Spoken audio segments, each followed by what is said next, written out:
Hey Mohammed, how's it going? So here I am on the DeviantArt page with your portfolio, and let me see what we have all here. So this would be the favorites, and this is basically the naughty virus. You have 1, 2, 3, 4. So let's go and check these ones out. Hassan. Yeah, you know what? Like these ones remind me actually when I was in art school and they would make us draw all these fabrics and understand the folds and all that, and that was pretty awesome. I think the main thing about those ones, at least for me, was that we were able to understand the how things radiate. Like when you have a wrinkle like this one, you would find the point, and this goes down like this. So it actually like everything like falls from that, and it's mainly like for curtains. And if I do a Google search here for curtains, something like this, and I go to the images, let's see what I can find. Yeah, like any of these ones. So this is pretty awesome because from those fabric classes, let me switch to a different color so we can see what's happening. But you see like all these points, like this one right there, would be radiating like that, going out from there. And then you can see that there's one right here, and everything's radiating. So that was a big thing for me when I was taking live drawing classes. That was the main thing that I learned. Of course, the folds and the shading and all that, that's the kind of like the second thing that I learned. And that's something that you have right here. This is great to see all that shading. Yeah, I guess what you need to have on these ones is that they need to make sense. Like the wrinkles, a lot of people do wrinkles. Like if I draw, a guy, and I go, so these are the pants, and I go and do this. So these are the pants, and the shoes would be like somewhere there. When we do something like this, we gotta see, where the wrinkles are, and it's just not a matter of having, a lot of the lines just like that. You gotta see where is the point that the wrinkles would be radiating from. So it's always like if it's like there, it's gonna go like that, so they go out.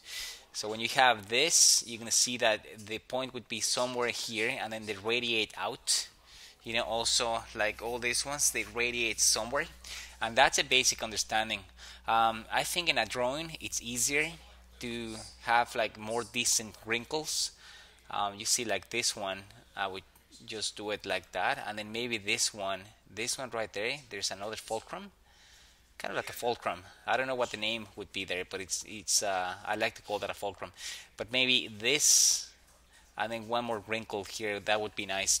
And then you see art, like CG guys doing this in CG, and they just drawing the wrinkles in a random way, and that's what you want to actually avoid.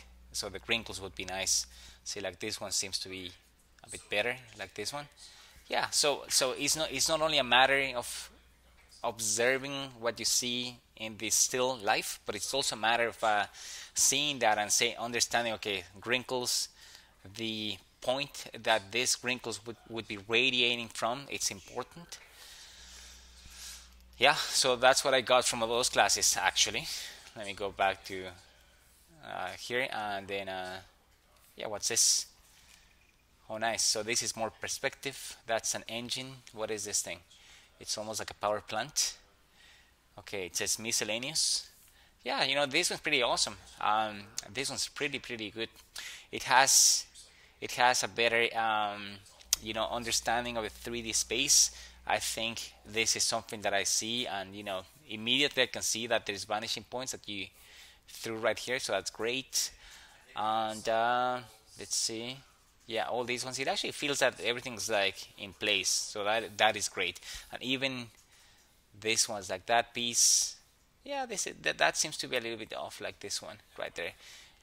That line seems to be connecting with this one, but it's not a big deal. I think the main thing is that you connect all those lines, and this is a little bit more difficult, to get all these lines aligned to what they supposed to be aligned.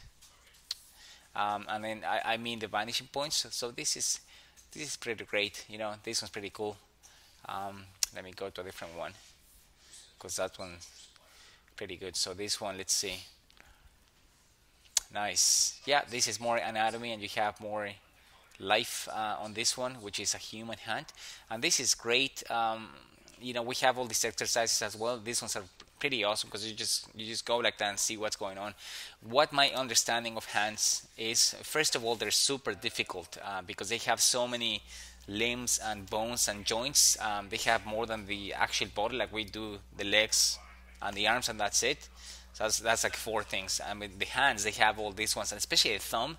That's one that for me, it's kind of like, it just takes me a little while to see how it actually moves and behaves. So the main thing for me is that I try to draw hands like this, and I guess depending on the hand, but I try to have the arm, a little bit higher. So I have this new level. This one, I just keep it like that going down, and then from here, this is something that it seems more like a tangent line, and I'm thinking as I'm drawing, and you might have been compressing your finger like that, but what I would do in that case is that I would have drawn maybe the thumb a little bit higher, like somewhere here, so it actually overlaps. That would be, my choice, like that, and then you find that that would be a T line right there, and it basically helps you with the depth. That's a T, just like the letter T. So it's basically a T that it's slanted that way. So we find those ones in order to have a bit more depth in the drawings. Let me stop this video and then go for a second session here.